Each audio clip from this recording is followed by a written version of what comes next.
तो आज कुछ इम्पोर्टेंट फेमस इंटरनेशनल ऑर्गेनाइजेशंस और उनके हेडक्वार्टर और ईयर ऑफ एस्टेब्लिशमेंट देखते हैं।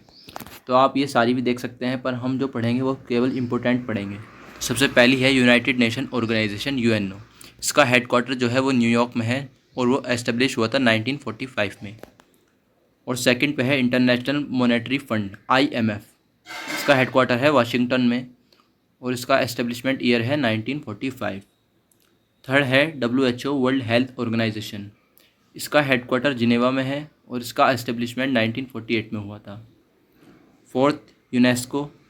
इसका हेडक्वार्टर जो है वो पेरिस में है और इसका एस्टेब्लिशमेंट 1946 में हुआ था। और यूनिडो जो है वो वियना में है, ये 1967 में एस्टेब्लिश हुआ था। और है international finance corporation IFC, Washington में है और ये 1956 में एस्टेब्लिश हुआ था।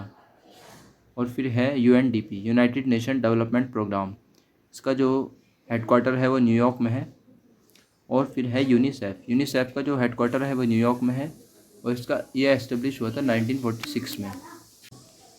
अरब लीग का जो हेडक्वार्टर है वो कायरो में है और ये 1945 में एस्टेब्लिश हुआ था। और वर्ल्ड ट्रेड ऑर्गेनाइजेशन WTO, इसका हेडक्वार्टर जिनेवा में है, ये 1995 में हुआ था। और फिर Organization of Islamic Corporation OIC का हेडक्वार्टर जद्दा में है और ये 1971 में एस्टेब्लिश हुआ था। और North Atlantic Treaty Organization NATO का जो है वो हेडक्वार्टर ब्रसल्स में है और ये 1949 में एस्टेब्लिश हुआ था।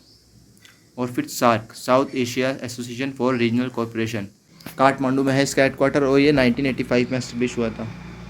और फिर OPEC, Organization of Petroleum Exporting Countries, इसका हेडक्वार्टर वियना में है, ये 1960 में एस्टेब्लिश हुआ था।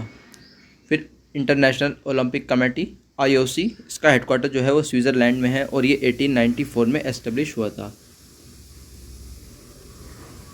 तो ये हमारा आज की जनरल अवेयरनेस थी।